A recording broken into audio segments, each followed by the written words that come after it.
कदीम जंगल के ऐन वस्त में, जहाँ दरख्त सदियों पुरानी सरगोशियां करते और दरिया चांद को लोरियां सुनाते, एक ऐसा अंजीर का दरख्त खड़ा था जो आम दरख्तों जैसा न था।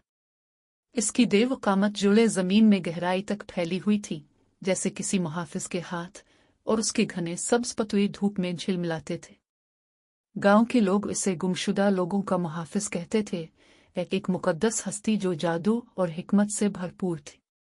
कहा जाता था कि यह दरख्त उन लोगों की हिफाजत करता है जो जंगल में रास्ता भटक जाते हैं और उन्हें नादीदा कुव्वतों की मदद से उनके घरों तक पहुंचाता है। लोगों का मानना था कि इस दरख्त की रूह जंगल के साथ जुड़ी हुई है और उसके पतवे में पुराने आबाओ अजदाद की सरगोशियां और लातादाद महफूज वापसियों की गर्मजोशी बसी हुई है। एक शाम गांव के चंद बच्चे खेलते खेलते बहुत दूर निकल गए। मगरिब का सुनहरी उजाला उन्हें मजीद आगे ले गया, लेकिन जब सूरज उफ़क़ के पार डूब गया तो जंगल का हुसैन मंजर एकदम एक पुरस्रार और खौफनाक जगह में बदल गया।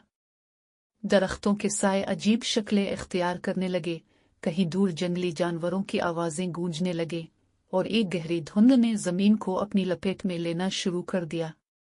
बच्चे खौफजदा होकर एक दूसरे के करीब हो गए। अंधेरे के बढ़ते ही खौफ उनके दिलों में सरायत करने लगा। मगर ऐन इसी लम्हे एक हल्की सी सरगोशी हुआ में बखर गई।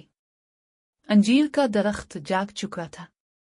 इसकी मजबूत और उलझी हुई जुड़े जमीन पर रेंगने लगे और एक महफूज रास्ता बनाने लगे।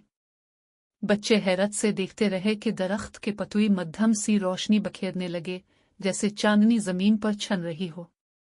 और फिर सितारों की मानिंद हजारों जुगनू रोशनी बखेरते हुए फिजा में जाग उठे। वो बच्चों के गिर्द चक्कर काटने लगे, जैसे किसी मुकद्दस जुलूस की क़ियादत कर रहे हों।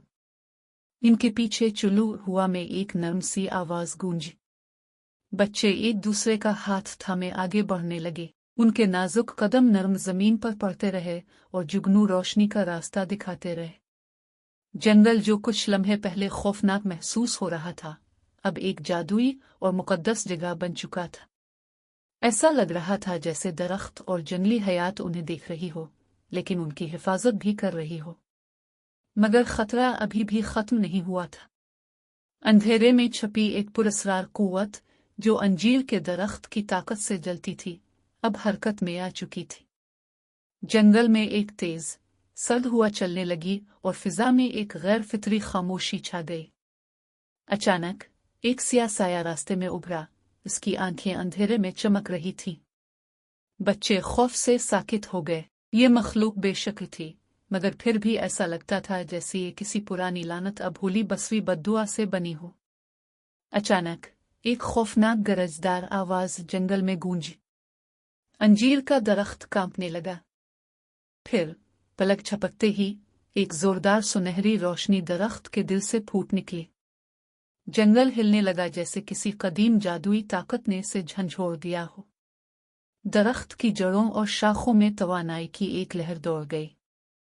साया पीछे हटने लगा, जैसे रोशनी की चमक इसके अंदर तक जला रही हो।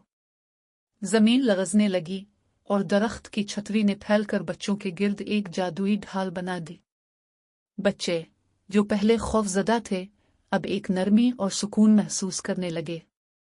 ऐसा लगा जैसे दरख्त ने खामोशी से उनसे वदा किया हो कि वो अब महफूज हैं। साया एक चीख के साथ बखर गया, जैसे कभी था ही नहीं। जंगल एक गहरी सांस लेने लगा। अब सिर्फ पतवे की सरसराहट और जुगनू की नरमी रोशनी बाकी थी। अब की बार जुगनू ज्यादा जोश से रोशनी बखेरने लगे। बच्चे तेजी से आगे बढ़ने लगे, उम्मीद उनके दिलों में रोशनी की तरह चमक रही थी। जंगल खामोशी से उन्हें देख रहा था, जैसे एक मुखलिस मुहाफिज। चंद ही लम्हों बाद सूरज की पहली किरण उफ़क़ पर उभरी और बच्चे जंगल के किनारे पहुंच गए। सामने उनका गांव था, जिसकी छतों से धुआं उठ रहा था और फिजा में मानूस आवाजें फैल रही थीं। गांव वाले दौड़कर उनकी तरफ बढ़े, इन्हें गले लगाया और शुक्र के आंसू बहाने लगे। बच्चे खुशी से रो पड़े। फिर उन्होंने पलटकर जंगल की तरफ देखा। अंजीर का दरख्त वहीं खड़ा था, मजबूत और खामोश, सूरज की रोशनी में नहाया हुआ। इसके पतवे मध्यम सरगोशियां कर रहे थे, जैसे एक आखिरी अलविदाई सलाम भेज रहे हों। एक जुगनू चंद लम्हे के लिए फिजा में ठहरा, फिर रोशनी में तहलील हो गया। गांव वालों ने अकीदत से झुककर शुक्र अदा किया। बच्चे जानते थे कि वो इस रात को कभी नहीं भूलेंगे। वो रात जब अंजीर के दरख्त ने अपनी जादुई ताकत से उन्हें बचाया था।